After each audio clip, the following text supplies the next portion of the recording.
what's up, guys? You're watching To All the Crowded Rooms, a YouTube channel to help provide insights to the DIY music scene. If you like our free content and want to help support the channel, you could do so by liking, commenting, sharing, subscribing. Hit that notification bell and get the alert as soon as the episode's posted. Today, we have a good one for you today because I am a huge fan of this band. I have Connie from SeeYouSpaceCowboy. Connie, how's it going? I'm doing well. How are you? Awesome. You're just telling me how you've been in lockdown and pretty much just chilling at the crib? Yes. Nice. So I've been listening to a bunch of previous interviews that you did, and you've shouted out a genre of music that I never heard before, and then I kind of started checking it out. It's called trip hop. Oh yeah, trip hop. Yeah, and I'm trying to figure out what exactly it is, because it's kind of this low vibey kind of feel. And for anyone that's listening right now that doesn't know what it is, especially because I really liked it because I've been listening to nothing but SeeYouSpaceCowboy, and it's just a nice just to take my ears off of breakdowns to just listen to something more chill. Can you explain a little bit? That's why I barely listen to any heavy music nowadays. I listen to way more hip hop, trip hop, and fucking trap than I do heavy music. But trip hop was this genre that kind of came out of electronica that mixed the breakbeats and shit that hip hop would use with this really melodic, atmospheric vibe and instrumentation. It usually carries a darker vibe, a somber vibe, kind of a mix of what you would hear in a lounge, a dark lounge, smoky room, but mixed with more upbeat sensibilities taken from modern percussion. Sure. And it's just the great combination. I can't find or think of a music that sets a mood better than trip hop, and it could be a variety of moods. There's some trip hop that you're gonna want to lie in the dark and just listen to, and there's some that will make you walk around contemplating your existence or mellow out to go do a task. Would you ever do anything that was trip hop inspired? I did chill wave, a chill wave project when I was in high school for a little bit. That was the closest I ever got to trip hop.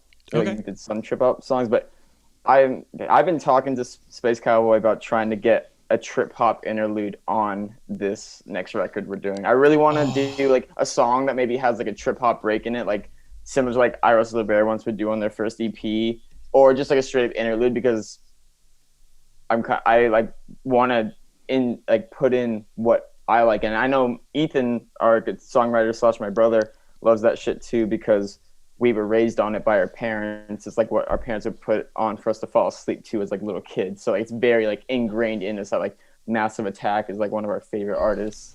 Yeah, no, that was one of the artists I was checking out, was Massive Attack. And I happened to notice that your brother Ethan also makes beats. Mm-hmm. So is that something he would be he would be the one that would be making it for SeeYouSpaceCowboy? Yeah, definitely would love for him to do it, because he is one of those weird musicians who's never done anything classical training in his life, but just can immediately take anything and make it work. He was the original drummer of Space Cowboy for years, and he had never played drums before. I literally just told him, "You're the drummer, so you've always wanted to play drums, and here you go." And he learned how to play drums for the band, and then now he's the guitarist and main songwriter. That's so funny. I've noticed that with bands, when members change and stuff like that, a lot of the times certain members in a band will step up to the plate to take on a role that they've never done before. Well, he had quit. He quit the band for a tour, and the only way we got him back was, he wouldn't come back and play drums. Or do you want to come back and play guitar? And he's yeah, I'll come back and play guitar. So it's the only way we got him back. Yeah. So he quit for all of a month, and then was back now the guitarist. Gotcha. No, that's awesome. All's well ends well in the end. So with you growing up with Ethan as your brother, it's a musical family. How's the dynamic between you and your brother? Music has definitely been the thing that's brought me and Ethan together. Growing up, I'd say through middle school, we really did not like each other that much. We were very much different scenes. I was super into 80s hardcore punk, and he was listening to slam and deathcore for. But come high school, we both found out that we have like had a thing for the OG screamo, like Orchid, and like twinkly shit like Midwest Pen Pals and stuff like that. And so we started to bond over that and showing each other bands, and that's what made us have like a strong relationship. And we started our first band in high school together, and then since then we've been in pretty much every band either of us has been in together. Okay. No, because I noticed that Meryl Streaker, that was one of your earlier bands. He was not featured on that. No, he wasn't in that one. That was just me, Eric, Silas from Flower Street Depends, which Ethan was also in, just doing something on the side. We wanted him to be in it, but he decided to like go like on a surf trip or something to Bali instead. So we just started it without him and never let him in. Like, you lost your chance. That's cool. So as far as Ethan playing drums and playing guitar, what's your favorite that he contributes to SeeYouSpaceCowboy? Well, currently it's guitar. I mean, as a drummer, he could do shit, but he never wrote anything for us. You know, he was very new to his instrument. But as a guitarist and as the main songwriter now for everything we've been writing, I very much more appreciate him like that, because he has a very strange brain and he writes things that we would never have thought about writing. He's very like technical time signatures, and then he's more like creative with breakdowns, and he carries, emotion in what he plays, because he comes differently than those of us who've been in the band for a long time. Like we all like Heavy Lolo, Fear Before the March of Flames, like White Belt. He liked Misery Signals, Seven Angels, Seven Plagues. Like that's his stuff.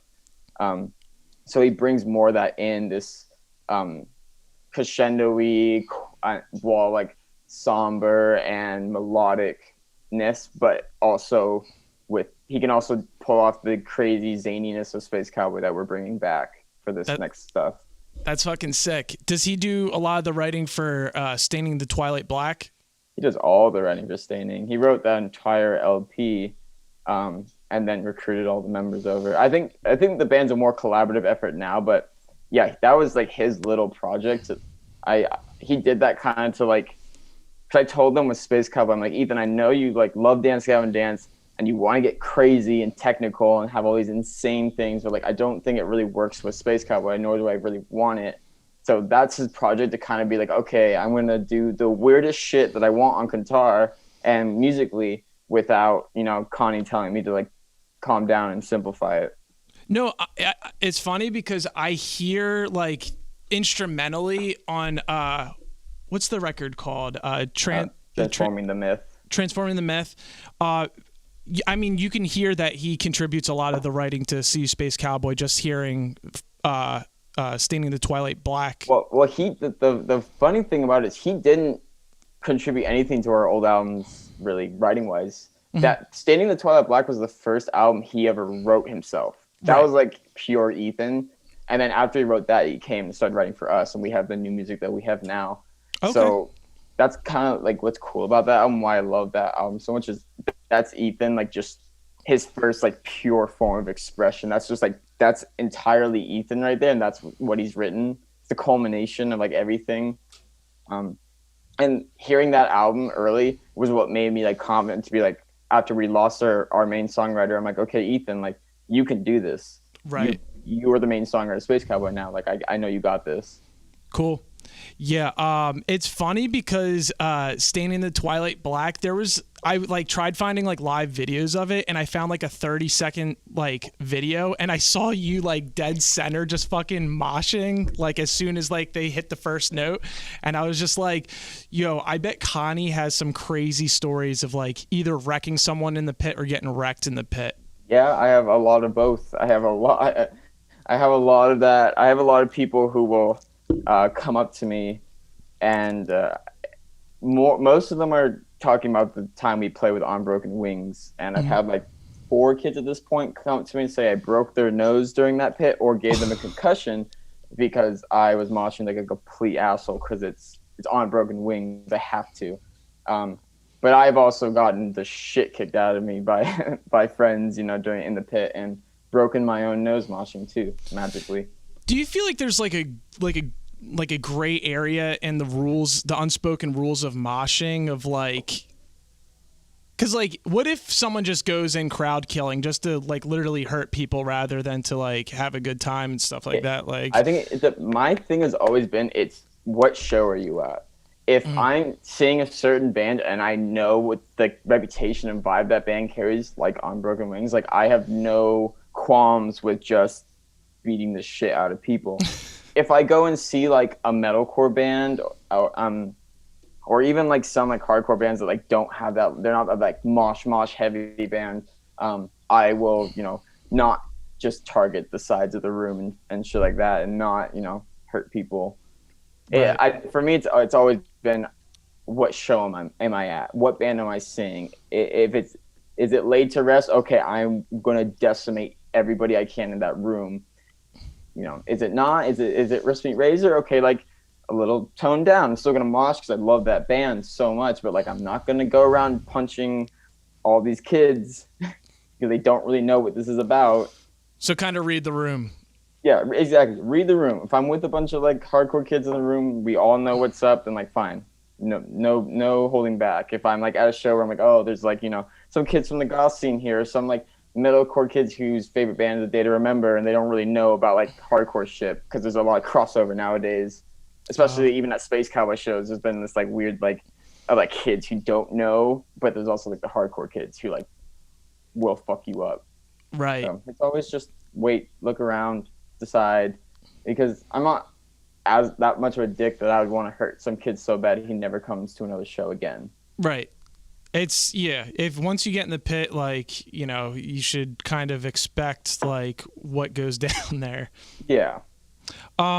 All right, so growing up in California, I know for me personally, because I'm on the East Coast, Philadelphia area, like the Wonder Years was like kind of like the hometown heroes around here. Mm-hmm. Anyone that listens to SeeYouSpaceCowboy can clearly hear the influence of Heavy Low in your guys' music. Mm-hmm. Were they like the hometown heroes for you growing up? See, no, not really. For me growing up, I didn't grow up worshiping like metalcore and stuff like that. Like I didn't grow up in like the scene that probably everybody thinks, because everybody always asks me, oh, show me photos of your scene phase, show me your emo phase. Like I didn't have that. Like in middle school, I loved 80s hardcore, so I made Black Flag shirts and skated a lot. High school, I was, you know, 80s hardcore kid till I was a hipster, wearing cardigan and fake glasses, then to like putting Seisha back patches on me. Like I instead of like switching to like going to see like Sworn In or like metalcore bands, I got really into like 90s screamo, which is something that there's a rich history in San Diego for 90s emo and like screamo, and even in California in general, all the way up to the Bay. There's a rich history of that there. So I really latched onto that instead of like pre-sale metalcore. Right. No, that's really cool, because right now I've been in a huge like old school screamo kick, like early 2000s, but more of towards like the, you know, just kind of like the hidden gem kind of bands that like didn't really get too big. But then after that, I'm going to dive a little bit more into like the 90s screamo, because it's crazy to hear the influence over the years. Oh, and, it is. I loved listening to that stuff, because there's a part of me that's like, oh, this is so underground. Like this is like the part of music history that people don't really talk about. Nobody talks about Funeral Diner or like Portraits of Past. Like this is cool, but also just to be like, wow, this is a really unique offshoot of hardcore. That metalcore, like it wasn't like an offshoot of like something else. It was an offshoot of hardcore that like started in like the early 80s and evolved over the time to be this really, really cool thing. And that was really fascinating to me. This like screamo is like one of the most purest, rawest form of emotions. I mean, you know, bands rolling around on the floor, swinging their instruments around, was like no holds barred catharsis. And that's really appealed to me as like a teenager. That's what I did with my band. We were known for like our drummer destroying the drums at the end of the set, and everybody just rolling on the ground, screaming, like no mic, just screaming into the air, like that kind of stuff. No, that's like my favorite type of like stage performance. Like, I don't know if you know the band. I think you played with them at FamFest in Philly. Sleep Sculptor. They have they have the two vocalists, but they're always rolling around on the floor. I'm like, these guys are throwing it back. No, yeah, that's definitely the stuff that I kind of like wish it doesn't really work with Space Cowboys music. I've kind of like moved on. I'm like, okay, like this is a bit more of like a it's a little bit different vibe. If I can't really roll around well like to a breakdown, but I definitely miss that. Like just as soon as the first like chord hits, it's like it's just like pure anguish for like probably only 15 minutes because that's how long you play, and then you're done. Right. And you feel better afterwards. Speaking of throwing it back, your guys' song titles, super long, super funny. Who influenced you to write or to title your guys' songs? Like, do you have a favorite like long title that you want to shout out? Here's the thing. I knew that long song titles existed, but I can't pinpoint a specific band that made me think like that's what I want to do with Space Cowboy. It was kind of just this thing of I'm trying to remember who I would like look at and be like, yeah, I want to do that. Because like long titles also existed in screamo. It wasn't like just a white belt thing, but whoever did, we just wanted to roll with it. And I just it was like song titles, or at least the ones that we've been doing, because I've always tried to make them clever, at least never just like random. So it's definitely a masturbatory thing for me. Like, how clever can I get? Oh, Albert Camus is my life coach. That's funny. Things like that. Diss tracks, iambic pentameter. That's like funny. Yeah. I just wanted to like flex how full of myself I was. I had to look up what an iambic pentameter was because I was just like, and then I had to read your lyrics. I was just like trying to, bridge them together. There's no correlation there. There isn't. No. It was literally just nowadays when I do titles, they have correlation to things. But back in the day, no, it was literally just, this is a clever thing I thought of. Like, we're going to use it. Nowadays, though, with the new stuff we're writing, the song titles I come up with are like, they're long and they're like things like that, but they also tie to the song, which is something I'm really proud of, like that I've been able to figure out moving forward, having like the long song titles to like appeal like the people who like those, but also to be like, this is actually, it describes what the song's about. Mm-hmm. So you can read the lyrics and look at the title and be like, I get you now. Makes sense. Yep. It's like more witty that way. Mm-hmm. So as I was trying to do some research on you, I noticed like you are really big on philosophy. Mm-hmm. So like you said, Albert Camus, what about him do you like with his philosophies? So for me, like Albert Camus was like the end all be all answer, because throughout my life, like reading philosophy, I'd always searched for some kind of purpose. And there's many existentialists who have like all these answers for like what your purpose is. Like it could be purpose in love, human connection, finding faith, anything like that, or leading society, being an Ubermensch, like Nietzsche would say. But like none of that shit worked for me, so I went back to like reading The Stranger again, like I did in high school. And Albert Camus teaches this thing called absurdism. It's the idea that we acknowledge that life has no purpose, but we don't try and find one. You just embrace that life is absurd and there's no purpose and there's no reason why we exist, and you just revel in it and be happy. And to me, like after this whole search, that's what made the most sense to me. I'm like, you know what? There is no purpose, and that's okay. It's me facing a void, and I'm going to laugh at the void. I'm not going to dread it. I'm not going to try and fill it. I'm going to laugh at it and just be like, I exist. That's funny, and that's it. Do you know it's funny? Whenever I like get down on myself or like something, I'm just feeling super depressed, I try to just remind myself that I'm on a spinning rock floating through space, and it's not that bad. Exactly. It's completely absurd that you are here and now, that you exist, that any of this is happening. It's just absurd, and that's just kind of how I look at it. I just try to like make myself happy and exist and do what I want with my life. What about Noam Chomsky? What's your big takeaway from that philosopher? I mean, Noam Chomsky has been super influential in like the study of anarchism, especially modern day anarchism. So like to sum that up, it'd be really difficult, especially because it's like a thing that's he contributed a lot of ideas, but I'm also like hesitant. As I've grown older, I'm hesitant to just like take at face value what I'm being taught. Like back in the day, I would very much quicker to be like any political zine I read, like this is law and this is right.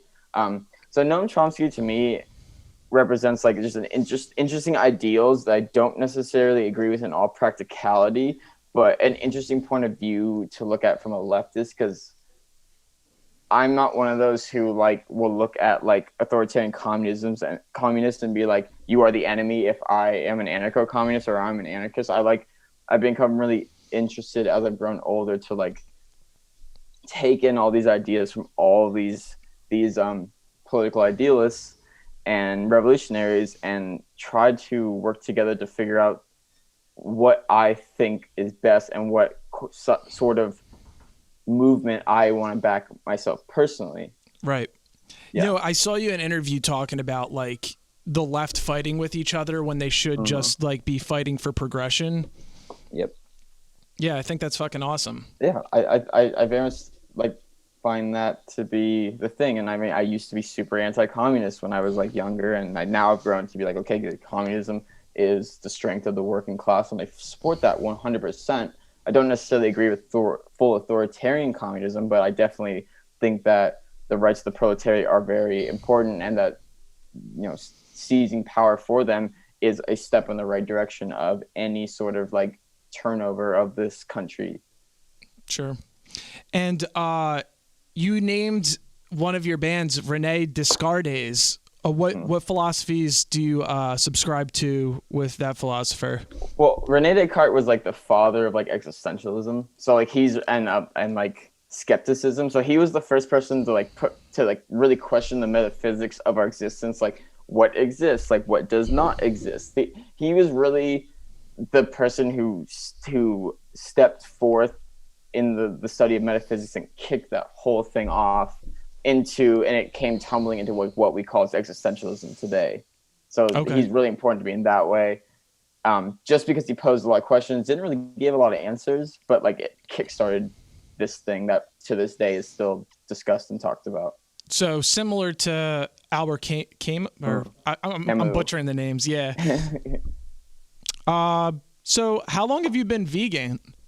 I've been vegan for 4 years. Nice. I've been vegetarian for 7 years, and damn, one of the years I was vegan. It's hard. It's hard. It's harder now than it was. I mean, it was harder back then than it is now. Over the 4 years I've been vegan, things have gotten so much easier. So many more products and stuff to like indulge in. It's kind of crazy how far things have come, even just in the short 4 years I've been vegan. Have you found a good fake cheese? Mm-hmm. What are you rocking? Follow Your Heart. Follow Your Heart is my favorite brand for cheese. And back in the day, all you had was Daiya, and it sucked. Daiya is terrible. Yeah, Follow Your Heart came out, and it's fantastic. Now they even have fancy vegan cheeses. It's crazy. You can do a cheese board of like fancy cheeses that's all vegan. Shout out anyone that follows me on Instagram. You'll see my cheese boards. Not vegan cheese boards, but I'm very big on the cheese boards. I have to check the Follow Your Heart cheese. Anytime my mom wants like a family dinner, she says it's up to my brother to make a cheese board, and he'll go to Whole Foods and get like an assortment of vegan cheese because he used to work charcuterie there. Oh, and cool. Yeah, it's fantastic. I mean, I'm not missing out on anything. I have a fancy cheese board that's just all vegan. Nice. And that's something to note that the whole band's vegan, right? Mm-hmm. That's fucking sick. As far as like touring and stuff, like where's your guys' spots you like to go to? Taco Bell is the huge one. If we usually during the day we'll get the recommendation from a local about the vegan spot, but come nighttime it's Taco Bell, Whataburger if we're in Texas, Carl's Jr. if we're on the West Coast, and if we're in Canada, it's A&W. Cool. And shout out Taco Bell, because I heard that they're bringing back potatoes. Mm-hmm. Yeah, I was really worried. It's the only good thing about not touring this year would be touring would have sucked, because at 2 a.m. the only thing this vegan you can get is Taco Bell. But potatoes are like what gives everything its substance. So yeah, like makes it a little hearty. Sucked. But now they're gonna be back and everything will be fine when touring starts again. That's so sick. starting your first band, like, how did you first teach yourself how to scream? Because I noticed on your early stuff, you did a lot of like the type of, this is how I describe some of your screams. It sounds like the Destroyer highs, where it sounds like sneakers rubbing on a basketball court. You know what I mean?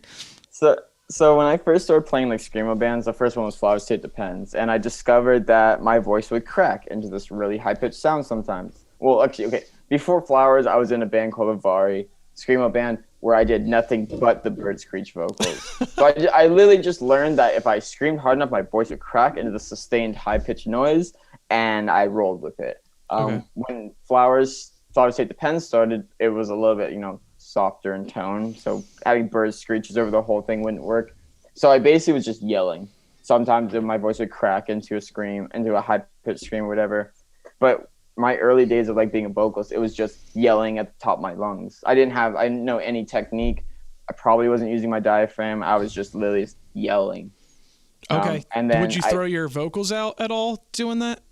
I wouldn't, but I did lose the ability to do bird screeches when we were recording the first EP for Meryl Streaker. I couldn't do it anymore. The last song of it, I just couldn't do it, and I haven't been able to do it since. Wow. It never came back. So I probably was damaging my voice a lot. Oh my God. But yeah. How do you typically write your vocals? Like, do you do it straight up in the studio, or do you do it during a practice? Like, how does the lyrics come first, or are you rocking like a melody in your head? No, so the way we do it is we go, and it's the process we're going through right now. We have instrumental tracks. We go to somewhere. Right now we're recording in the office of a brewery that our bassist lives at, or works at, not lives. And we just sit there and we come up with all the best cadences and melodies that we can. So Taylor, who does our clean singing nowadays, he will write, lyrics that aren't the best, but it works to carry the melody so we can have it, and he'll record that. I will scream straight nonsense, straight gibberish, and then I will go back after I know that, okay, this is the cadence I want, because that's my most important thing first, is I want a catchy cadence that works and is interesting. So I do that first, and then I will go back and write the lyrics to fit that cadence that I wrote. Okay. And I noticed that there aren't a lot of cleans on your guys' music. Is that intentional, or are you guys going to start like incorporating that more into your music? Back then it was intentional. Yeah, we didn't really feel like we wanted to do clean singing. We did it sparingly in parts, but it just wasn't something we really wanted to do. Jesse, our oak guitarist, he could sing. He sang on Correlations. We just didn't want it to be prominent. But with this new stuff, we kind of said, fuck it, and we're going to have a lot of clean singing. Cool. When Taylor joined the band, it kind of a light bulb went off in my head. I'm like, oh, Taylor can sing. I know he can. And so when he joined the band, then we started like shifting to, okay, we can do clean singing a lot more prominently now than we have in the past. Okay. So we have full choruses and stuff like that. Okay. So I can't have this conversation without bringing up Sass-Core. And I don't think a lot of people know what this is. And tell me if I'm crazy for thinking this, because sometimes when I listen to you, especially because I've watched a ton of live videos of you, it kind of sounds like you're imitating. Not him imitating, but like you're harnessing the Blood Brothers when you do like the lows, and then you do as far as the cleans go. Yeah. You do the lows and you do the wacky highs. Blood Brothers was a huge influence. Like when we first started this band, and we were developing what sound we wanted, like Blood Brothers and like the Red Light Sting were like huge influences to be like, yes, we want to do sass vocals. So like that's where I came in and started doing the really high sass, and had Taylor or myself do and also lower accompanying sass. So you're not just hearing this high pitched thing the whole time. So but for the viewers that don't know what Sass-Core is, how would you exactly define it? Sass-Core was just like a term I made up because I wanted a term to describe metalcore and sass combination that people would get, because it was you could call it white belt, but like not many people know what white belt is, because it was a very niche thing that happened for a small amount of time. So basically, when Space Cowboy had like really heavy breakdowns and sassing, I was like, okay, well this is like sass and metalcore. It's Sass-Core. Okay. Just a way to show that like this isn't a sass band. We're not like super like just dancey, jumping around, and we're not a metalcore. We're not super serious all the time and shit. It's like the combination of like feminine like silliness and heavy. Right. Do you know it's funny? When I was talking to Matt from I Set My Friends on Fire, he said when he was writing the song, he was co-writing the song with Travis Richter from From First to Last. From First to Last. When he started writing the song "But the Nuns Are Watching," he was just like, "We need more sass," and I was just like, "Oh, so this is like a thing." Yeah, no, it was a movement. I mean, bands like the Red Light Sting, Hot Hot Heat, like Blood Brothers, it was a thing. It was like a genre, a really small genre. It was like really isolated. But yeah, like it was a short-lived thing, but it lived on in influence into like metalcore. That was kind of the cool thing of it. It was its own separate thing, but people started taking it into like breakdown bands. Right. Even bands like I'm trying to think of like Grayscale. They do a lot of that shit too. Grayscale does a lot of it too. Yeah, just like super goofy. That sassy feminine nature is like when it moved its way into like metalcore. That's like what kind of created like the white belt aesthetic. It was wild, crazy parts, grindy parts, like stuff like Dollars, but mixed with like just metalcore breakdowns, heavy as fuck, but sassing. It was like Heavy Reloaded is like the perfect example of like what white belt is. It's heavy, it's goofy, it's sassy. It's like all of these things rolled into one crazy package. And you know what? I've heard you talk about saying that you put an end to the Sass-Core for SeeYouSpaceCowboy with new music coming on. I just want to tell you that that's fucking bullshit. Well, see, here's the thing. We brought it back. Yes. Because the reason I said that was because when Correlations was written, Correlations was an album that existed in like a really dark time in my life, so I didn't want any sassing on it, and I kind of thought from then on the band's going to be this. It's going to be a serious, somber, sad metalcore band. But then come time to write this album, I realized I don't want to do that anymore. I want to go back to like what made this band this, which is take everything I like and throw it in a blender and like hope it works out. And like that's like why with the new stuff we're bringing in a lot of clean singing choruses. Like we're really going back to like the basic what was the right word I'm looking for? Basic idea that made Space Cowboy what it is today, which was take everything you like, throw it in the blender and make it work. And that's kind of what we're doing now. It's got serious metalcore, it's got sad parts, it's got sassing, it's got clean singing, it's got screaming, it's got 3 people doing vocals now. Whew. Yeah, I'm stoked. Yeah, I'm so stoked to hear it. I've been really stoked in like the process of writing it because it's been really fun and it's something that like I'm like really happy we're doing now instead of writing another like sad record because it's just not the headspace I'm in anymore. Cool. So you're doing a lot better. Yeah, I'm doing a lot better than I was back then. Back then was a terrible time in my life, like full on drug addict, full alcoholic. I just was dealing with somebody's death, extremely suicidal, missing days of recording because I get blackout, fucked up, and I wake up in a hotel in LA, not knowing how I got there. And where were your? Oh, I'm sorry. Where were your band members like? So you're missing these like recording sessions because you're getting blackout. Were your other band members like coming to you saying like, "Hey, you're really blowing it for us right now"? The weird thing about Correlations was it was just me and Jesse. Me and okay. Jesse were the only ones in the band then, so it was just me and him in the studio the whole time. So like, there wasn't like this whole band. It was a really strange time where like everybody had left, and it was just like me and him. Like, okay, 2.5 weeks, we're gonna record this album. Let's do it.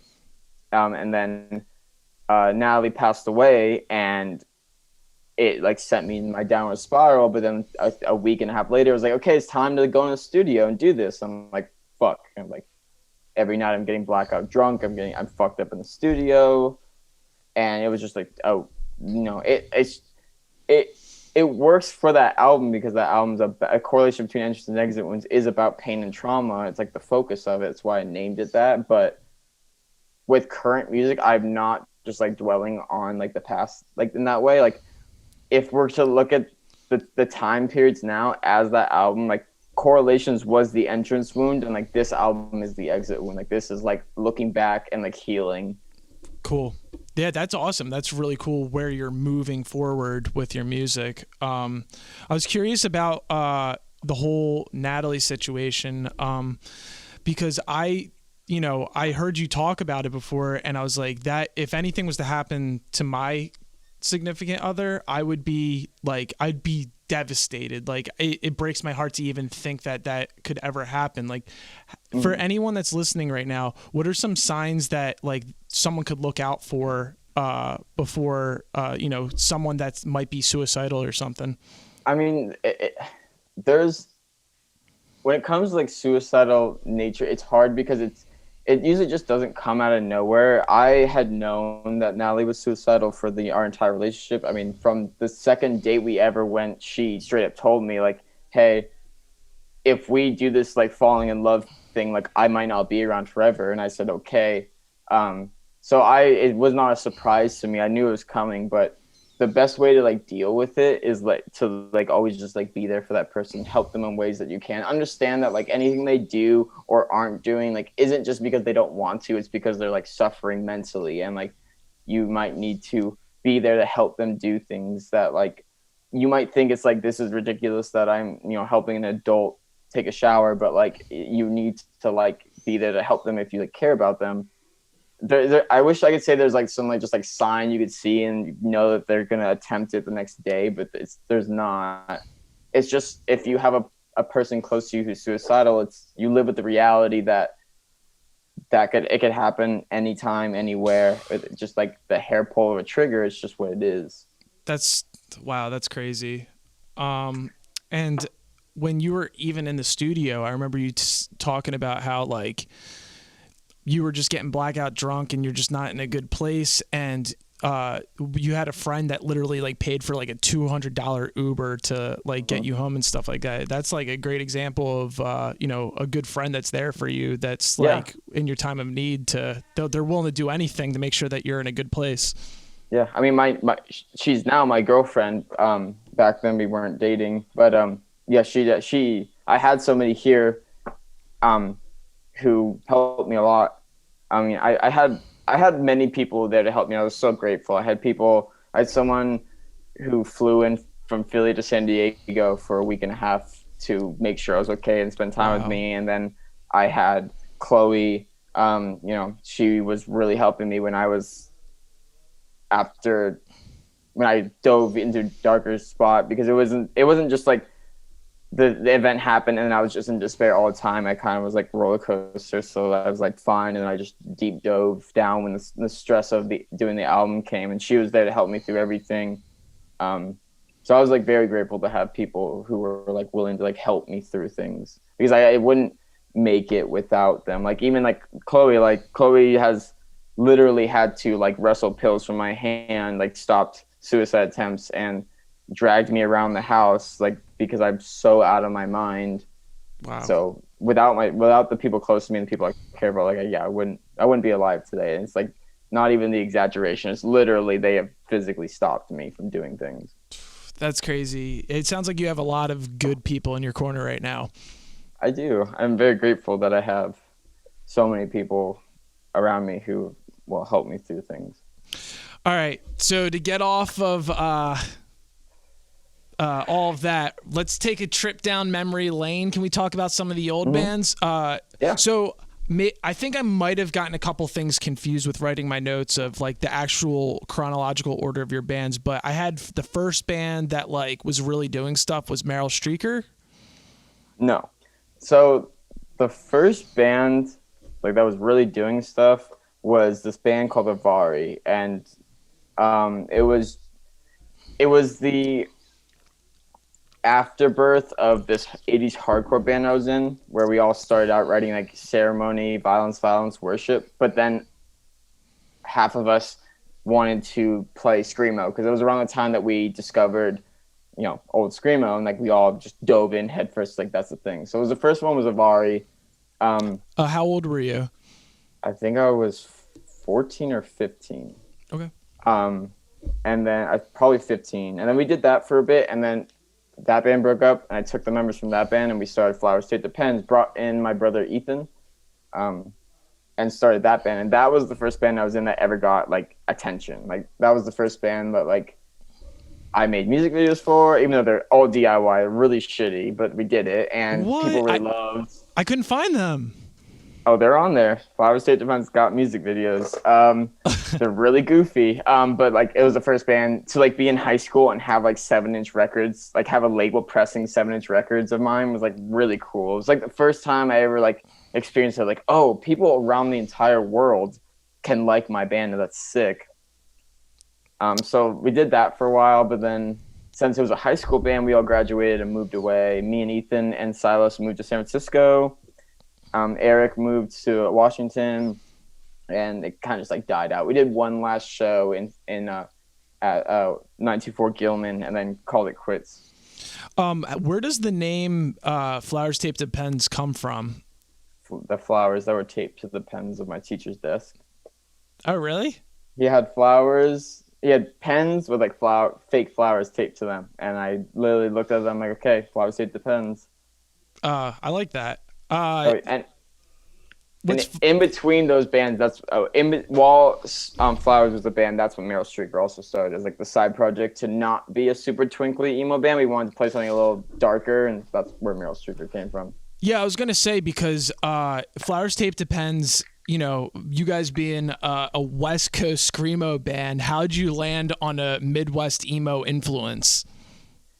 I mean, it's the age of the internet. So we heard bands like Merchant Ships and Midwest Pen Pals, and I Don't Want to Know Why the Cage Bird Sings from like the UK even. Like that music was happening all over the place. So it was just, and it was the sound that we loved. Because I personally like the combination of pretty somewhat melancholic instrumentation with like people screaming the lungs out of it, like on top of it. So it was something that was really appealing to me as like a teenager to be like, oh, like this is like my cheesy, but I love it. And like I wrote a bunch of songs about like my friends moving away, graduating high school, what it's going to be like when the North migration was all my friends moving up north, and I was kind of like, I don't know where I'm moving. It was a very like youthful thing, and that's why I love it. It like very much reflects like my time in like high school and like a little bit after. Hell yeah. Did you have like any specific favorite memories while being in that band? I mean, it's corny, but most of them are like writing songs and recording songs in the garage at Eric's house, and then just giving up and going and skating instead at the park that's nearby. Like those kinds of things. Those kind of like teenager memories that like you hold on to. The self-titled is a great record. Like, is that a special record for you? It definitely is special. I mean, everything that Flowers has done is special to me, just purely out of the notion of it. It's just what I made when I was younger. But yeah, it's very special to me, just like I said, because it represents that era, that time in my life. It's like it doesn't exist anymore. But I can always listen back and remember what it was like to like first be in a band really that's like doing shit. And yeah, I feel like there's a lot of people that like look back on like their old bands and like maybe they like look at it as like they're kind of embarrassed by it, but it seems like you hold a lot of good memories and to the previous bands you're in, and you don't get embarrassed by like where you came from. Yeah, I mean, I don't look at it and think it's good. I only like it for nostalgic value, essentially. I know it's not good music, and I know it's very, like, that's reminiscent of the era. It was, you know, a lot of those bands weren't put together super well, but I like it for what it means to me in the time of my life, for sure.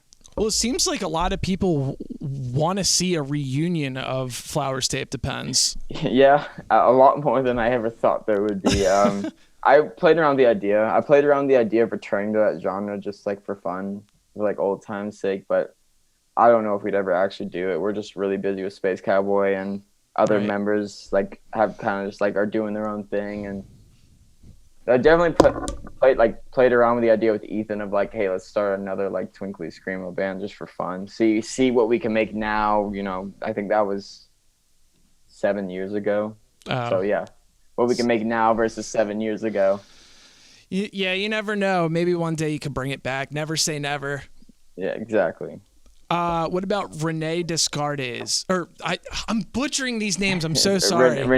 My philosophy professor would have gotten on you about that. Oh, René Descartes was that was the band I started when I was in.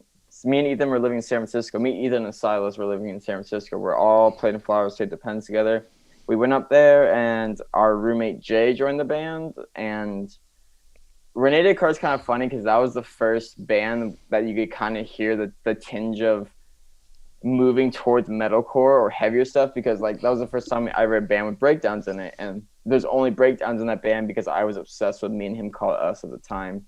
yeah. So that band's kind of fun as this like little brief like interlude of like musical stuff where Ethan was writing full time for a band for the first time. He wrote all that shit, and we were kind of moving towards like there's some sass in there, there's some breakdowns. So like if you listen to that band, you could like see how we then went to SeeYouSpaceCowboy. But that band only existed for like 6 months. I was gonna say, yeah, it was super short lived.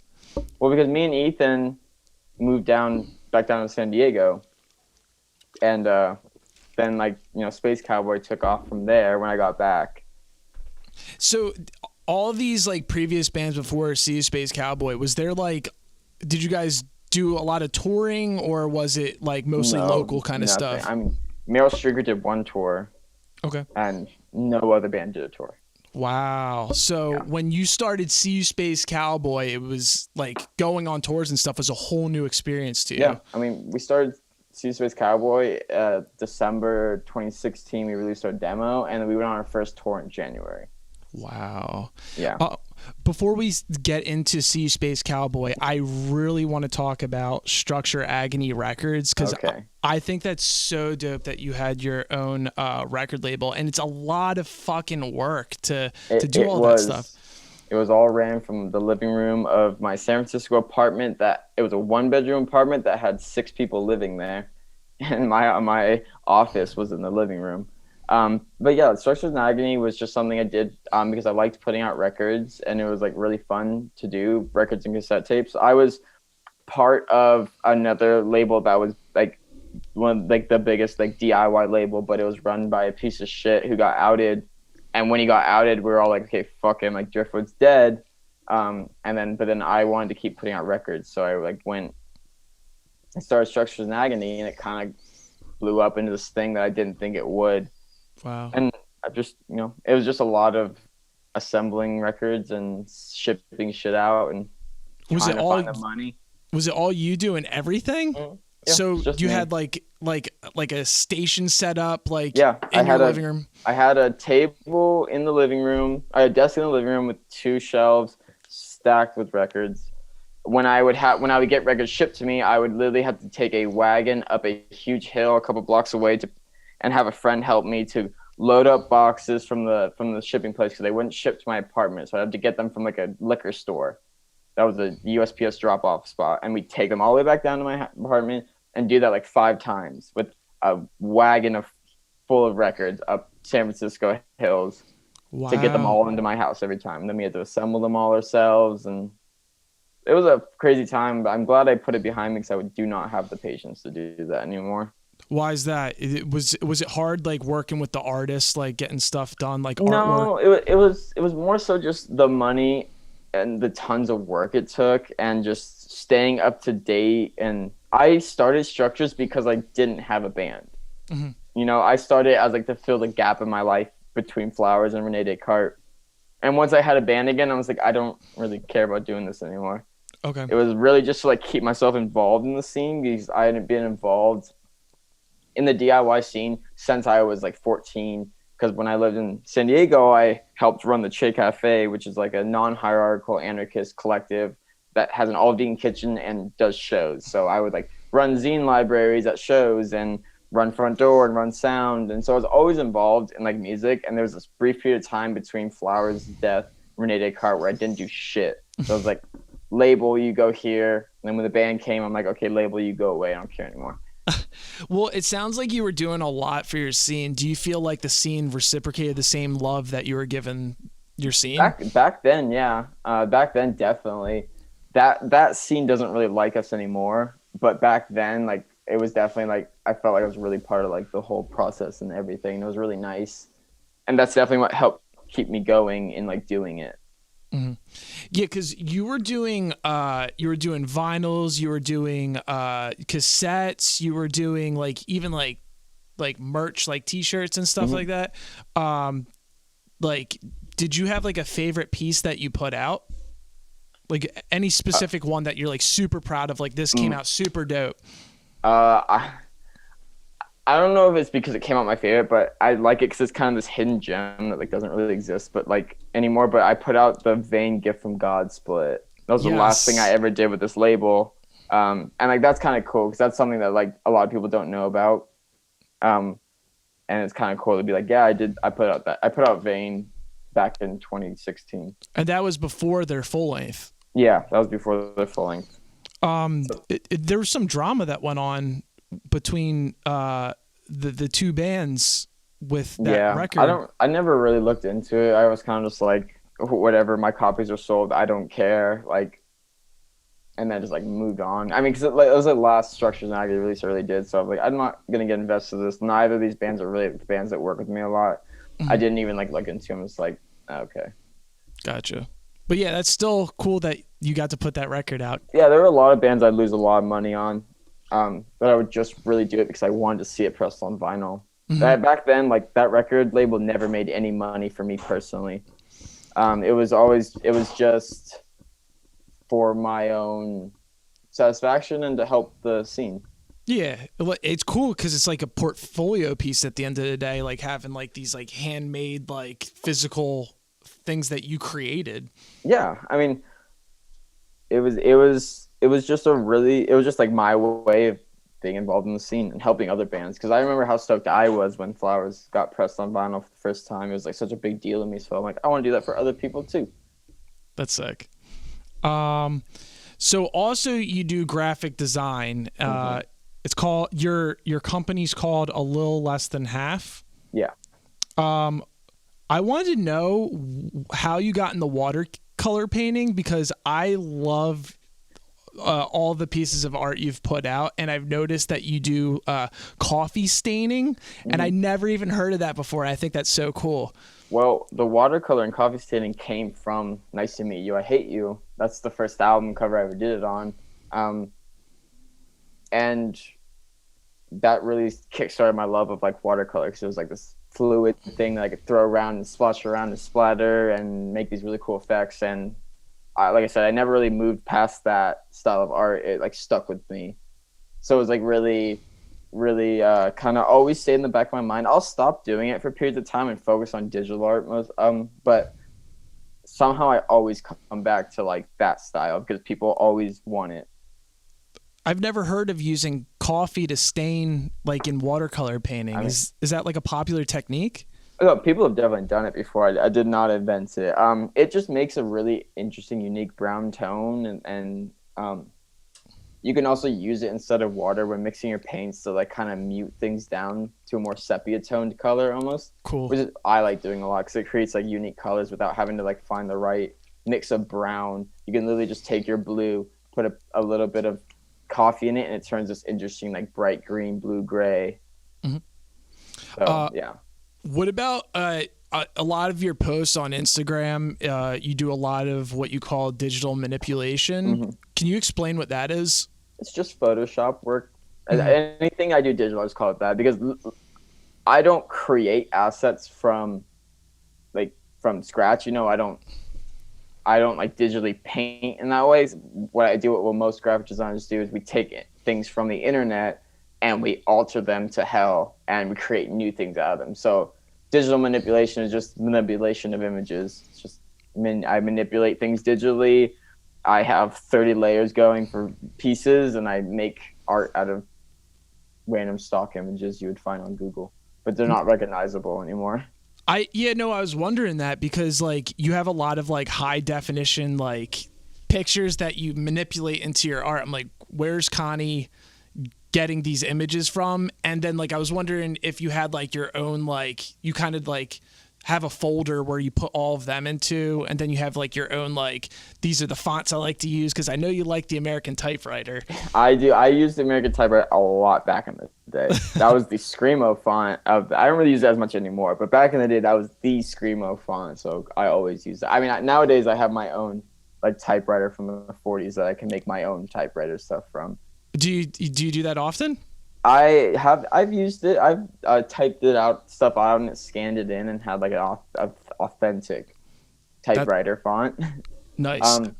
But yeah, digital work, I didn't really know what the fuck I was doing with it for so long. Up until the last like year, I've really focused on it, because back in the day, the screamo style was just, you know, put a black image on like a cardboard colored background, typewriter font, you're done. That's like aesthetic. It's sick. Like, but starting to do it as a job more and more, I've kind of like pushed myself to be like, well, I love those old simple album covers back in the day, but I also want to learn how people do these like album covers like Opposite of December. Like, how do you do this digitally? This is crazy. So the last year, I've been like really focused on like actually learning how to use Photoshop aside from the threshold button, and like trying to actually like get the images to be something that I can look at and be like, damn, how did I do that? I don't know, because that's what always happened when I'd look at other people's art. I'd look at digital stuff and be like, how do you do that? I don't get it. And now I look at my own stuff and I'm like, I don't know how I did that. Were you rocking the threshold for like screen printing orders, like setting those files up? Yeah. Well, yeah, but back in the day, everything was threshold. That was the thing. I mean, especially like the punk scene, punks, crust punks, screamo kids, all that like, it's like deep down core DIY bands, everything's thresholded all the time. Yo, I love that look. And it's a great look. A lot of like, because I love a lot of the album covers that you've been doing for bands. It reminds me like so much of like the throwback like Blood Brothers album art, or like or like even like Fear Before the March of Flames. Like, it just gives that vibe, and like I've missed seeing stuff like that. So seeing that you're doing it for bands now, I'm like, fuck yes. And if I was to ever start a band again, I would be hitting you up to do it. Because thank you.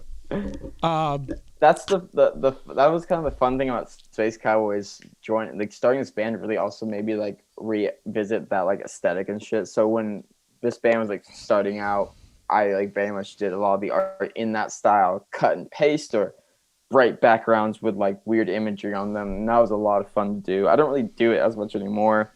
Things are a little bit more kind of moved past that. Not as many people want that. I don't even use that aesthetic for Space Cowboy anymore. Right. But it was a really fun thing to do. I'm actually working right now on redoing some of the album covers I did from back then to like make them cooler. See what I can do with them now with the skills I have now. Because back then they're limited in scope because I was limited in what I could do with Photoshop. The original demo that you recreated, it looks so dope. Thank you. That one was really fun. If you ever repress that you gotta rock that. People have asked about repressing that demo. I don't know. I've thrown around the idea of re-recording it because I love those songs and I think they're fun. I don't know if anything will ever happen from that because that's money, but we'll see. Have you ever started off a gig with the first track where you go, "See You, Space Cowboy"? Back in the day, back when we were doing our first tour, but once Fashion Statements of Social Wear came out, we stopped playing all demo songs. Okay. Because it was Space Cowboy was like a different band at that point. There's a strange history to Space Cowboy, a lot of like connecting dots and shit. But the demo quickly got cut when the band was formed. The new Space Cowboy 2.0 was formed, I'll call it. So you also mentioned to me that you want to start, I even saw this on your Instagram, how you're like reaching out to bands like, hey, I want to do the full branding package for you guys. Can you dive in a little bit into that? Yeah. So recently I've been doing stuff for bands outside of doing the album cover. Like I'm doing projects right now where I am doing conceptual work for the music videos. So I write out a breakdown like a director would, and I give them concept art, and I'd be like, these are the props you're gonna need, this is the setting you're gonna need, these are the kind of shots you want, this is the vibe, this will fit in with the album cover, which I've designed. So, and then I'll also do album covers, all their physical release packaging, like CDs, vinyl, cassette tapes, whatever. I can do anything. because I've been doing it for years. And then I'll also do merch designs of the company to fit in that universe, and I'll do marketing, visual marketing. That's the word I'm looking for. So basically, I'll just like, people will just like hand me their entire band and be like, I'm going to make you an album cover, I'm going to make you aesthetic, and this is going to be your brand for this album. And I've really enjoyed doing it because just doing album covers or shirt designs gets boring after a while. And I always want to like look at bands and be like, I have this album art and I can make you an entire aesthetic out of this. Just let me do it. I can give you music videos that fit within this universe, everything. Because I was really influenced by like Static Dress, because when I first started Space Cowboy, I wanted to do basically what they're doing, keep everything within a design aesthetic. Mm-hmm. Everything from promo shots to the advertising to merch to everything. I wanted so bad. Like when Fashion Statements came out, like I had promo shots of us where it was all graded, kind of yellowish greenish to match with the album cover, and I wanted to do merch designs all on that, like do the whole thing. But my band was like, no, that's weird. We're gonna do like black and white photos and like whatever, fuck it. But then when Static Dress came around, I was like, okay, you know what? It can happen. I should push for this again, but not with my band, with other bands, because you know. And I am doing it for my band first, but they were definitely a huge influence to be like, see, that's what I wanted to do 4 years ago. I'm going to try and do it again. I just think that it's really important for bands to have a whole visual package along with their music. Like your music could be sick, but if your aesthetic sucks, nobody's going to want to rep you or look into you or whatever. Like visuals are such an important part of music. And it's really funny that people are starting to notice that now, because I used to get like band members all the way back to like high school super mad at me all the time, like, Connie, why are you so focused on the art? It's just art. Like, it's about the music. I'm like, you don't understand. It's about the music and the art. The art accompanies music. Music accompanies art. Facts. And if you create a visual feel to go along with the music, you help push the feeling of the album itself. True. You can create feeling through visual as well that accompanies your album. Yeah, because you could close your eyes and envision what the music looks like, kind of. Yeah. Like for instance, like Knocked Loose, like when they put out I think shade of blue. Yeah, everything was blue. Like that was like, it was like great. Yeah, it was great. It was all in brand. It was so nice. Yeah, there's another example of a band that like really like did that well. Mm-hmm. They did that. They found an aesthetic that they wanted their album to go with, and they stuck to it. And it works great. Branding is, you know, an evil thing, because yes, brands suck, but branding for a band can work so well. Yeah, and the music and the branding have to be both on point, because people feel ripped off if the brand, you know, you click into a video because the branding looks good, but the content's just dog shit. I can love somebody's music, but if I think their album art is tacky, I don't want to listen to their band. I can think a band is the greatest band ever, but if their art on their shirt sucks, I'm not going to wear that shirt ever. You need both. Yep. I saw that you did some stuff for Your Health, and I just got into them because I was just like, these guys have the same like SeeYouSpaceCowboy type of like old school screamo feel. Did you happen to see the cassette that they just put out? Oh my God, I just pre-ordered it. It's all, I think you would really like it, considering that you used to do cassettes and stuff, but it's all tie-dye and like just everything. Oh, the tape itself, like it's marbled. Yeah. Yeah, I remember that. I remember when that became a thing in the DIY scene. I was like it was like 2014, I think, when we all realized there's companies that could do that, and it was like crazy. I'm glad they're still doing it. Oh yeah. Did you outsource any of your work, like for stuff like that, for example?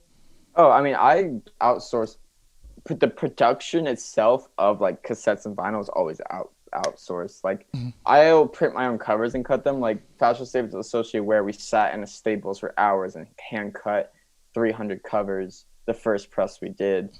But like the actual things itself, like, yeah, I always outsource that shit, because I don't have a duplicator, and I definitely don't have a vinyl press. Those don't exist, really. There's a select few who have those.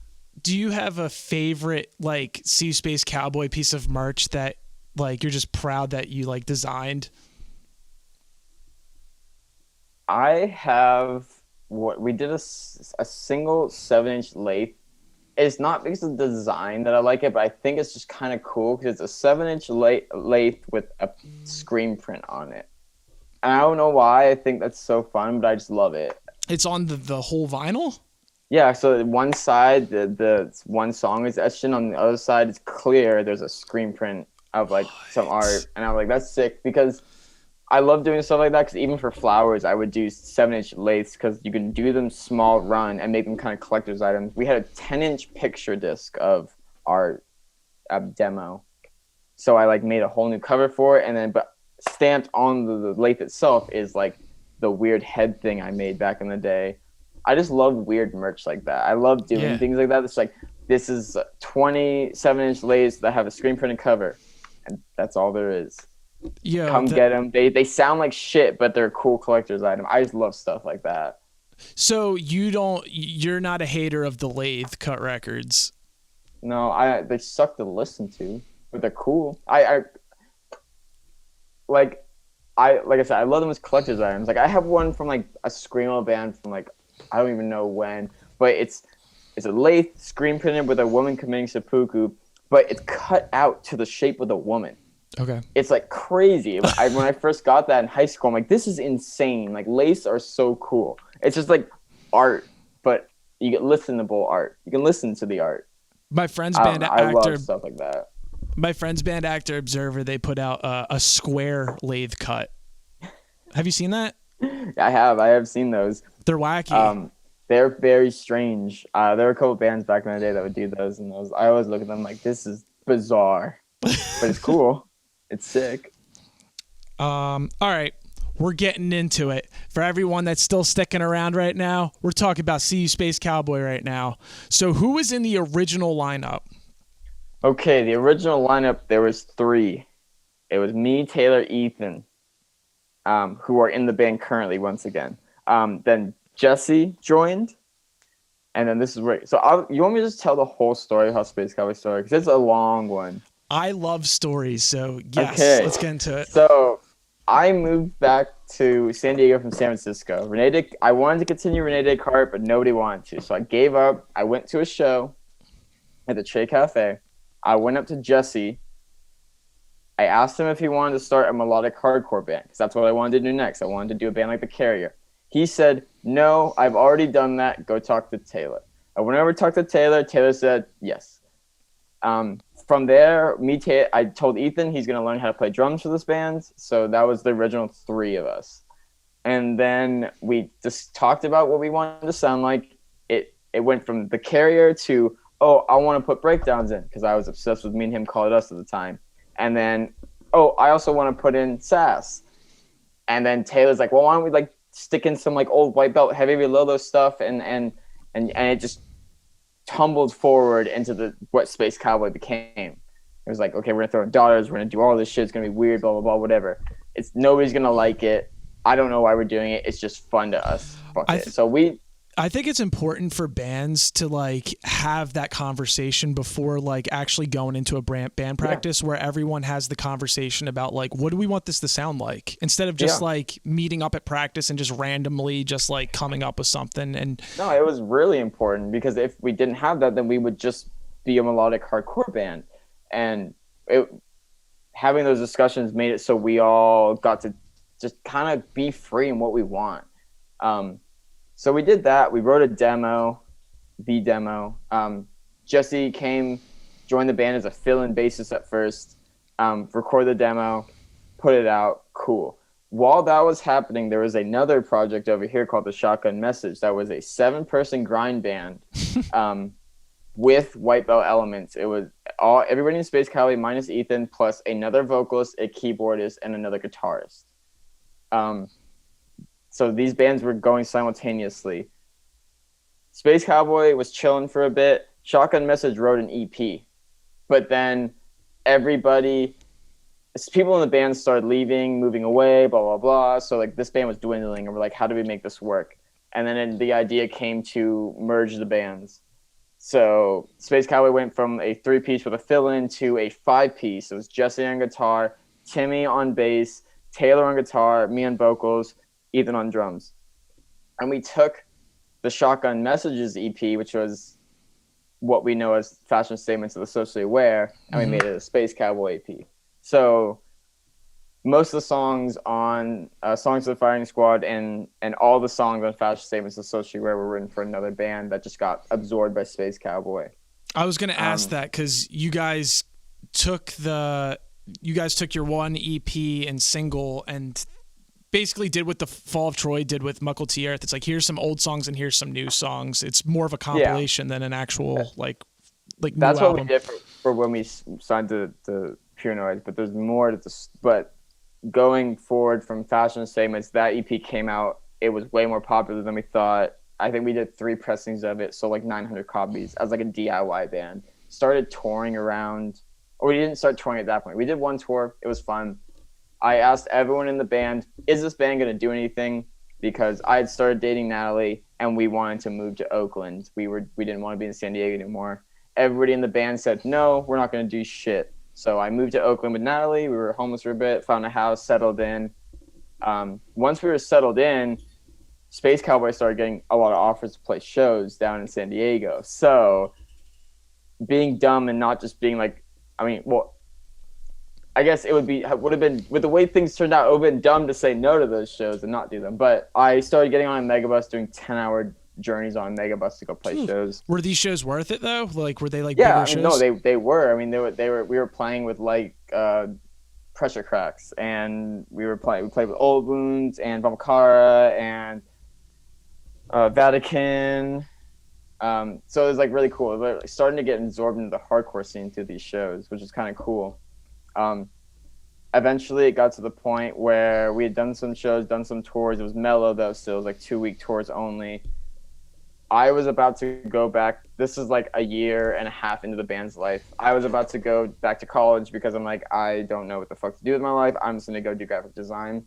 We decided to book a full US tour on our own, like DIY, as our like last little hoorah. Like, we're going to go see the country. Yeah. So I booked 42 shows on my own across the country, just emailing houses and emailing people, and asking around. And a week before we leave, we get our first label offer. Wait, question, because you're not used to like tons of touring. How hard was it to book 42 shows? Like, it was easy. I mean, it's hard, but like the power of DIY is great. Yeah. I was connected to everybody across the country. Cool. But yeah, we had shifted through members at that point too, but it came down to this crucial point when we got our first label offer.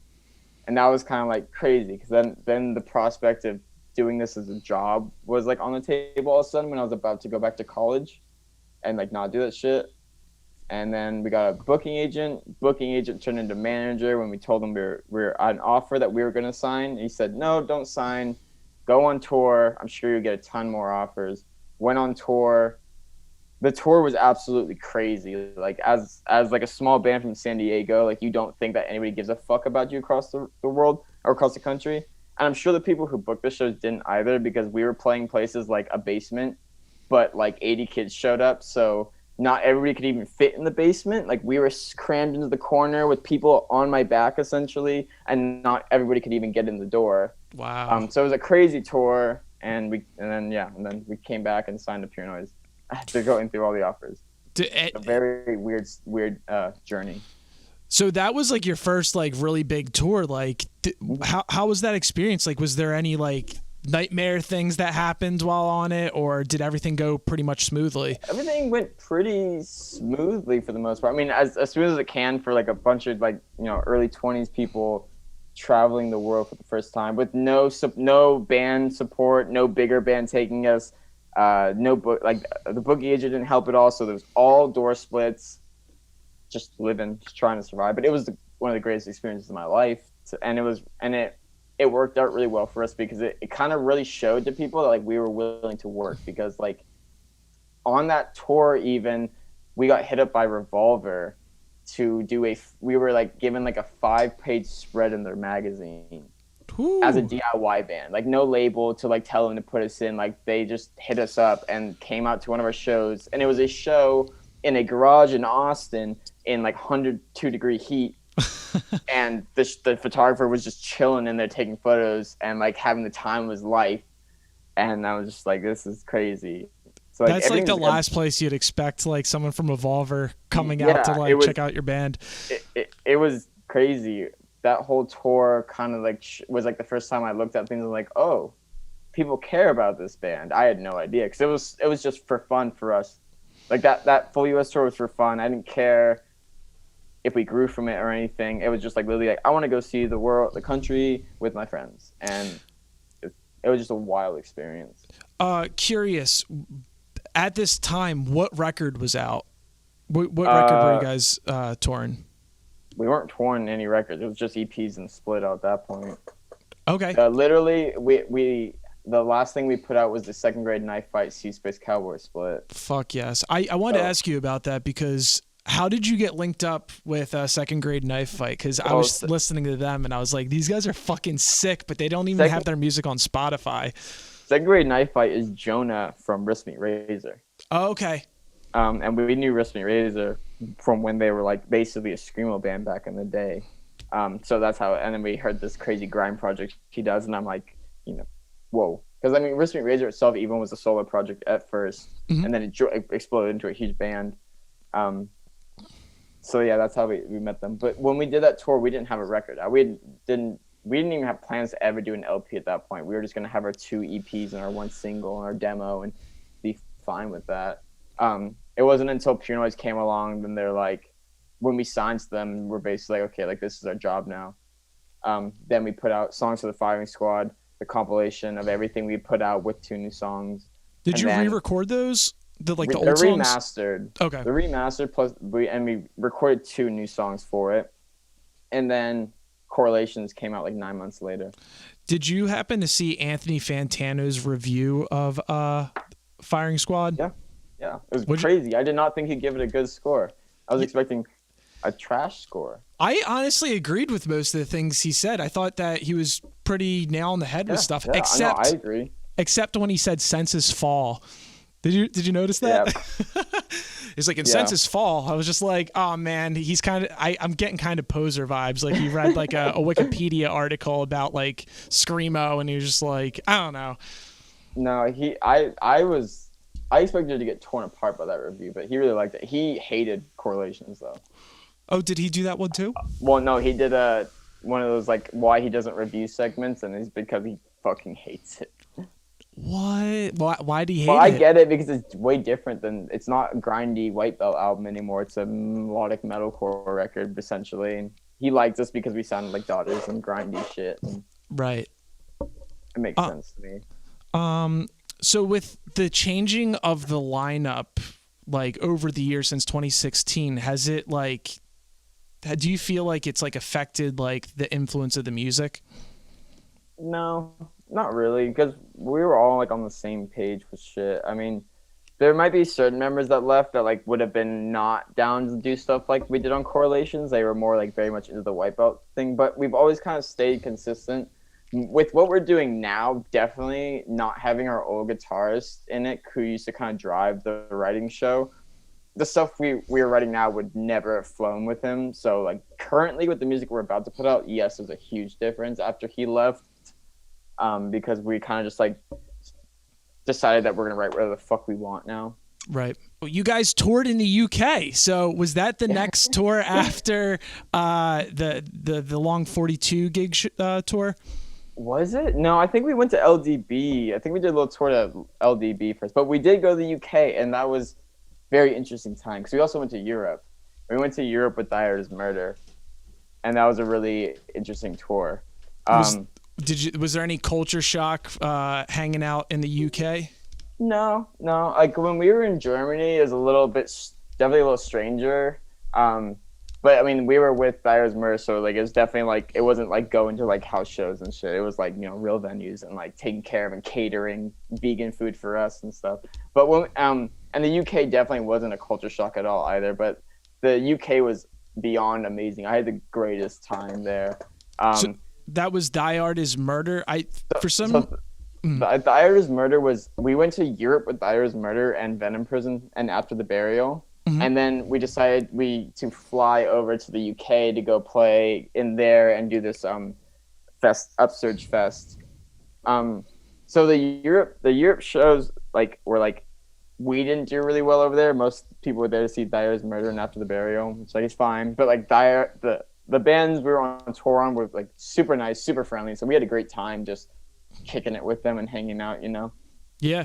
We went to the UK though. It was a whole different story because we toured with Revolve, and all those shows were just insane.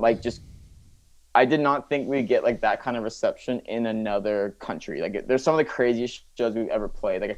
I think they rival the amount of people singing along to lyrics and just moshing and going crazy and stage diving, and it was so much fun. I want to go back to the UK so bad because I just had such a great time over there.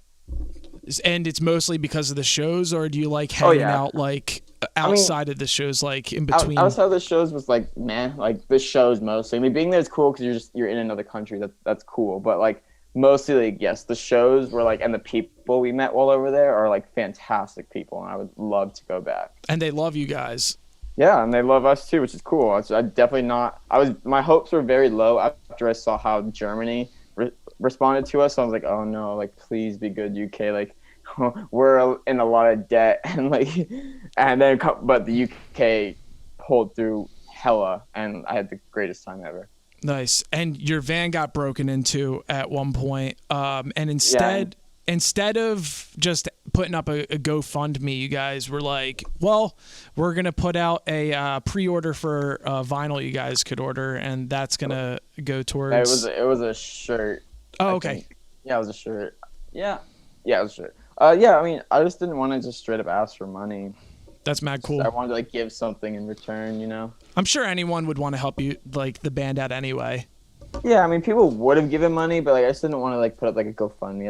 It felt better just be okay, well, band got broken into. Here's a shirt, and we'll use the money that we make off the shirts to fix the fucking window. What was the deal with that though? Were you just I'm just gonna hop on my laptop real quick and design something? No, we just color changed the design that we had printed already. And, okay. I wasn't really part of it because that happened over in Philly. I was here in San Diego. That happened while the band was in Philly at our old guitarist place, and we just kind of was oh well, we're pretty broke right now because of how much money we lost going to Europe, so can't really afford that, so just did that instead. Cool. Do you have any good memories hanging out with Knocked Loose, Rotting Out, or Stick to Your Guns? Yeah, I have tons of great memories. That whole tour was amazing. That tour was definitely high contenders for one of the most fun tours I've done. Being able to sit and talk politics with Stick to Your Guns was amazing, and hanging out with Knocked Loose was cool just because they're all amazing people. We just hang out with all of them. It's go in their dressing room areas and just I don't want to hang out on my own, I'm gonna hang out in here. And Rotting Out was super nice too. It was just a sick time. All the bands got along, and it was a lot of fun. What do you do for fun with the other bands? I mostly just sit around and laugh. I would drink White Claws and beers with PacSun and Cole. You like Seltzies? Fan of the Seltzies? Oh yeah, me too. I'm a liquor person first and foremost, but I do the Seltzies. I love watching live videos of you because you look like you're having so much fun on stage, and just I'm also a lead vocalist for every band I've been in too, and I just admire your confidence on stage. It's exactly who and what you want to be on stage, and you just fucking own it. I was wondering how you developed this kind of confidence on stage. I don't know how I developed the confidence. It just feels like an extension of myself. It's literally just, I'm gonna go out there, this is what I love doing, and I'm gonna do it. It's just what makes me feel good. There's never been a thing of I have to think about this or I have to think about that. Maybe there were times I should think more, when I front flip off stage, just to be oh, do I have to sing the next part coming up? I don't remember. Am I gonna make it back in time? But it just feels good to do that, and I just love doing it. So I just let go on stage and just do whatever the fuck I want. Yeah, I noticed that you do a lot of like moshing on stage and stuff and getting right in crowd members' faces and stuff. There has to have been like a time when like just shit went wrong. I saw the one video where you talked about how you got smacked in the face with a guitar and you were just straight up, you had a hole in your face. Yeah. But was there anything? Yeah, it was our bassist, and everybody in the band used to swing their instruments around a lot. It was very like chariot-esque kind of thing. And he smacked me in the face with his bass. It was like first song on the set, and he put a hole through my mouth. You could see my teeth. And it was like mid-song, dropped me to the ground. My mouth was super warm. I spat on the ground, it was just blood everywhere. And I looked over at our guitarist, and I'm like, am I good? And he's like, you're good. And so I finished the whole set, and then went That's to the so badass. I have the bloody shirt somewhere still. What? I bet you could sell that for some kind of money. Probably. Kind of old at this point, though. Years ago. I think someone would be into that. Was there any other instances? Because I get so nervous when I see people just whipping guitars on stage and stuff, and I'm like... I did get hit by Taylor, our now bassist, clean singer, or was really the guitarist. He did hit me with his guitar one time. Not as bad, just clonked me on the head. So I named him Danger Wildman after that. He was the first one. There are people like, photographers on stage who've almost gotten decimated by members. We had one member, Liam, who was fucking insane, and they almost, if anybody was like being a stage potato or like taking photos, like they would almost they almost destroyed our friend's face. It's on video. It's at Voltage Lounge. Shout out Voltage Lounge. Yeah, shout out Voltage Lounge. Yeah, they get like this close and like clocking our friend in the face. Oh my god! They're like swinging their face all the way back. I'm just like, Jesus. Rewatching it, like it's crazy. Yo, I get scared because I've filmed a couple like live sets and stuff, and you get pretty close to the pits and stuff, and you're like holding expensive ass equipment, and you're just like, oh no, like I feel so bad for Hate 56 because like he's doing it at all these shows, and I know for a fact that his equipment isn't cheap but whatsoever. So no. Yeah, he's a trooper. I mean, Jesse's like our old guitarist has almost taken out somebody's camera before. It's really funny because you see in the footage how close the guitar gets to it. He did one of those like big like whip arounds, and it's a good close up. Yeah. So let's talk a little bit about correlation between entrance and exit wounds. Did you do the artwork for it? No, I did not do the artwork. Why is that? The band fired me as an artist, so they wanted me to focus on just on being a vocalist, and I would get obsessive over art and like show them like a million things and like fight with them if they didn't like it. So they're just like, you know what, like Connie, like you just focus on being a vocalist. Your art privileges are revoked. But now I'm doing the art again, so it's kind of funny. How'd you convince them? Back in my because we wanted to change aesthetics. Kind of wanted like for correlations the whole time we kind of been like embracing that like OG metalcore or like hardcore aesthetic, and we kind of got to a point where like if we're bringing back the old sound, we'll bring back the old art, and like I did all the old art, so nice. Put me back in my position. Hell yeah! You're fired. You're hired. Yeah, exactly. I was fired for like a year and a half, and now I'm hired again. Was this album the first full length you've ever written? No. Flowers, it depends on a full length. Nice to meet you, I hate you. Technically a full length, but this is like the first one for Space Cowboy. Yeah. Okay, cool. Where was it recorded? It was tracked at our friend Alex Jacobelli's studio in San Diego. Here, he's tracked all of our shit up to this point, all the way back for the first EP. Demo was DIY, but EP onwards he's done, and it was mixed by Kurt Ballou. Okay, so with this being backed by Pure Noise, Did they have you guys work with like a producer on this record? Mm-mm. Nope. So Pure Noise doesn't get in our business about what we make. Okay. I mean, that was like one of the things we told them, and I don't think they do it for other bands, but one of the things we told them was like, we're gonna make whatever we want, and they're like, yeah, that's fine. Do you oppose working with a producer? No, our next album, or the LP we're working on now, we're gonna be working with a producer.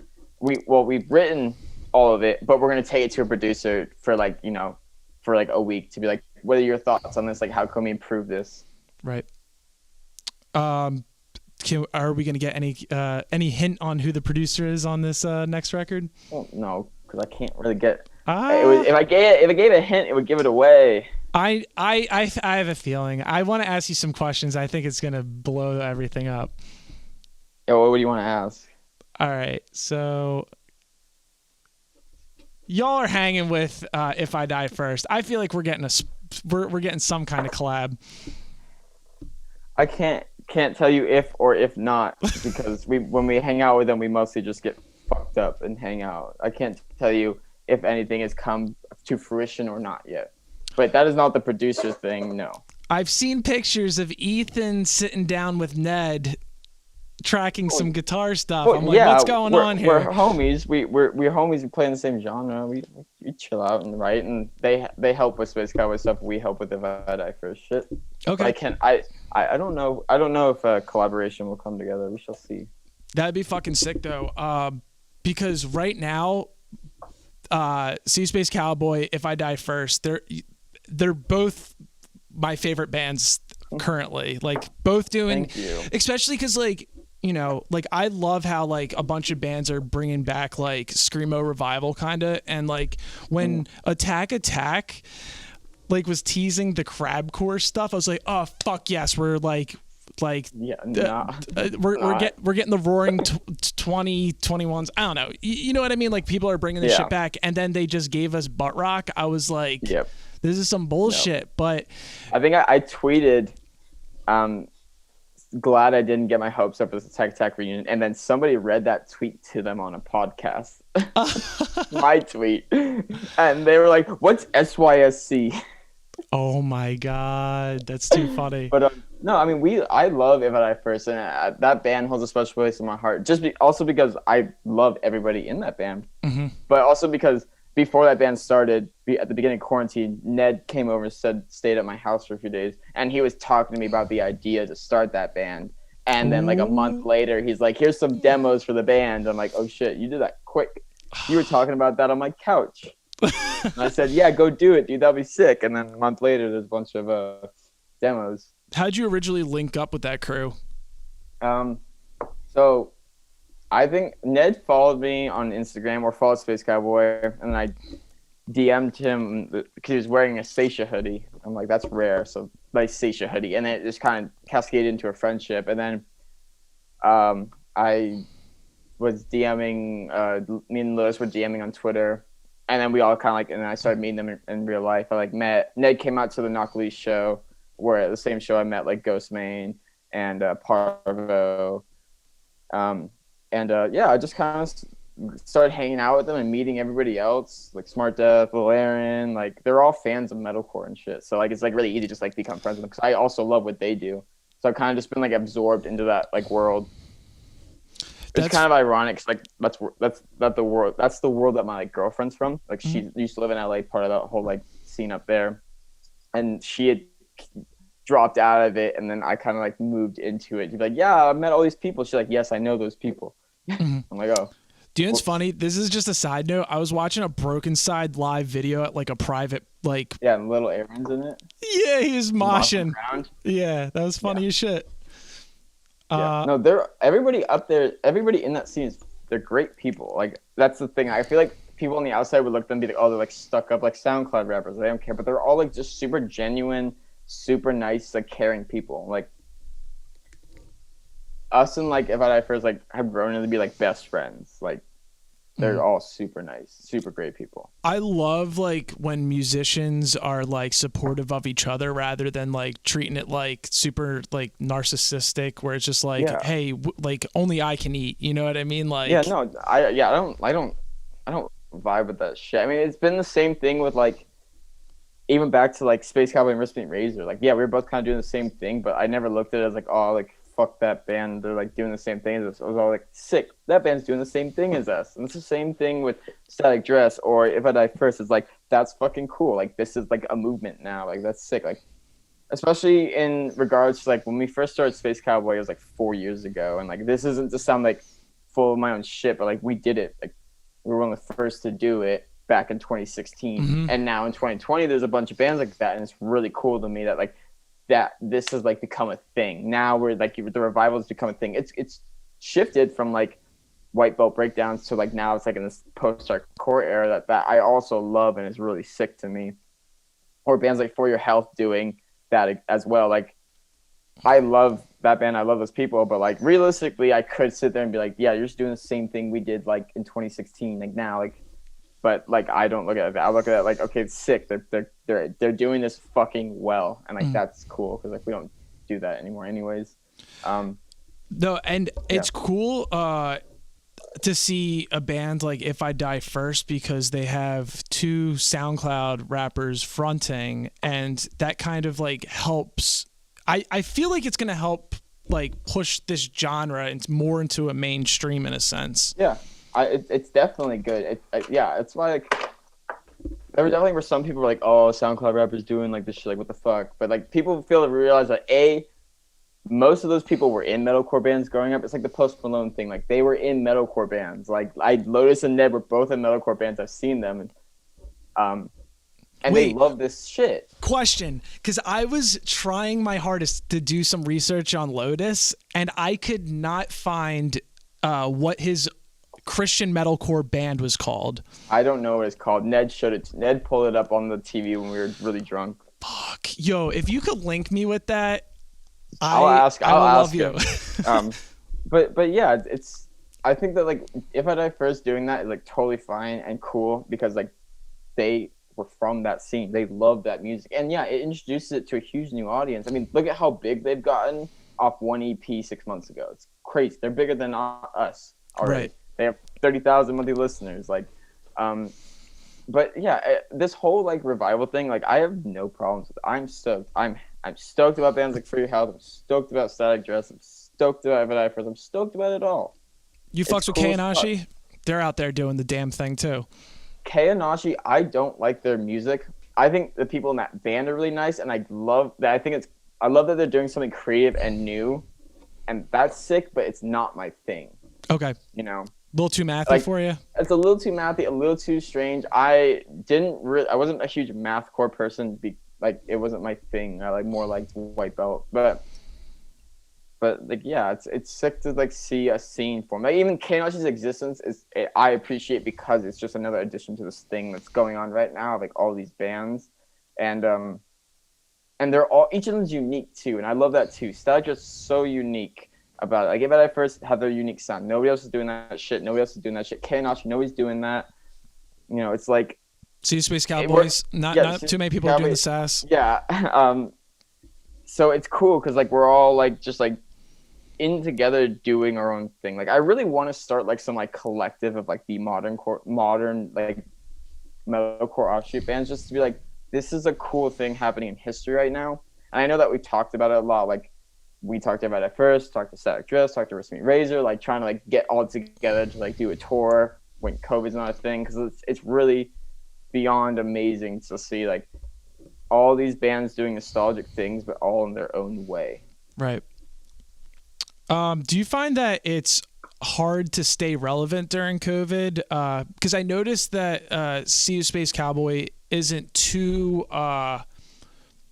content driven. Like like I can't see SeeYouSpaceCowboy busting out some fucking TikTok videos or whatever, you know what I mean? Like, are you guys just planning on just writing new music and wait until COVID's over to play That's those? basically what we've been doing. I've like thought about it because like I like putting things out, but like as like a signed band, you usually just put out LPs. So we haven't put out shit in like a year, but our numbers like haven't gone down. They've gone up over COVID. So like I don't feel super.